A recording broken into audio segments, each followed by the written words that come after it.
My name is Israel Fun. I'm 35 years old and I'm interested in a single role paramedic for my McMill Fire Department. First question: what led you to choose a career as a paramedic? Back in 2017, beginning of 2018, I think, um, I ran into a scenario where a lady had fainted. I caught her, and I saw actually the McMinnville Fire Department showed up. They responded to this call, and I was impressed to how quickly they did everything. Uh, they grabbed her, and I'm sure they went to the hospital. And this is basically what planted a seed in me to do do this, to be in EMS. Question number two: talk about the importance of improving your skills as a paramedic and how you have done so recently.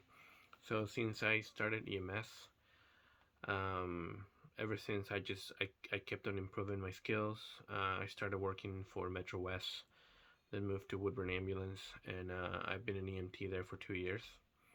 And ever since I keep improving my BLS skills, and now that I'm in the paramedic program, um, I've been working to achieve my goals as a paramedic and keep continue my education and learning.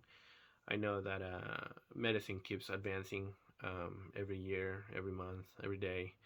New things come up, and it's a constant learning every day. Question number three: how will you intervene with a frantic relative who is grieving over the injury of a child? I can relate to this. I have two kids of my own. Um, and I've thought about this many times if something happened to my kids, and I think, or I believe that I will have a lot of empathy towards the parents, and explain to them, hey, this is it's hard, but I'm gonna try my best to keep your child healthy, to keep your child safe, and keep him going. And at the same time, I with my partner, have him help me to gather all the information that is needed, that I need to make sure that I provide a good support for the kid. Whatever the injury it is, whatever the sickness is, I can help them increase the chances of keep going with life, and assuring that that I have kids, and I understand what it is to have a sick child, and that I'm gonna do my best because I empathize with them. Number four: how will you rate your driving skills in a harsh condition, and do you have any experience doing so? As well as, do you have any driving incidents on your record? I haven't had a ticket in my record since 2016, maybe, way before I even thought about EMS. It's clear off my records. I've been clean record ever since. And driving skills, definitely taking classes to drive a medical vehicle, knowing the harsh conditions that Oregon brings, rain, sometimes even in snow.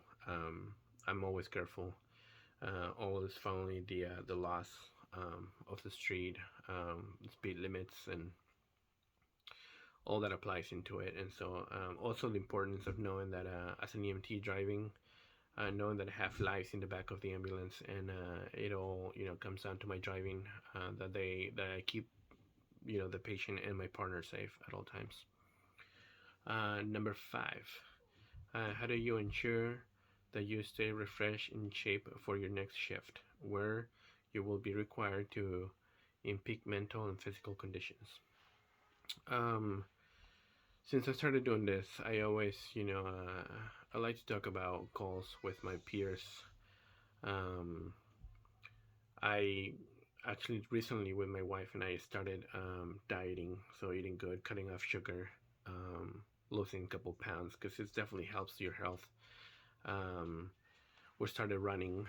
Obviously, starting slow. I don't want to overdo myself and then get tired out pretty easy. So with walks and then jogging, and eventually start hitting the gym, going to the gym, lifting weights, to increase my power, increase my strength, um, and obviously that's going to be useful when calls come in, whether it's lift assist or dealing with a overweight patient. Yeah.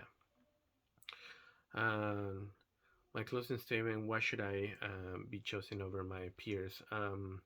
I have a particular set of skills. I know how to speak Spanish fluently, and that's come a lot very in handy, especially at Woodburn. It's a big Hispanic community, and my partners who are not Spanish speaking have acknowledged my being thankful that I speak Spanish and I'm able to translate and I'm able to gather information for them from people that don't speak English at all. I think that's one of my biggest strengths, to be able to relay the information to my partner for a better um, care, and also letting the hospital know. I'm a hands-on person. I like to hands-on. I'm not shy about um, getting in scene with my partner, delegating tasks if we are with the fire department or with volunteers, and just sharing my knowledge to make sure that they know what they're doing, whether they're volunteers or just EMR, even EMTs, just sharing the knowledge that I've gained as a paramedic student. Um, I'm friendly. I get along with everybody, and I think uh, I notice that when I work with my coworkers. I'm a very open person. I communicate very well as well, and that's probably some of my better strengths. Thank you.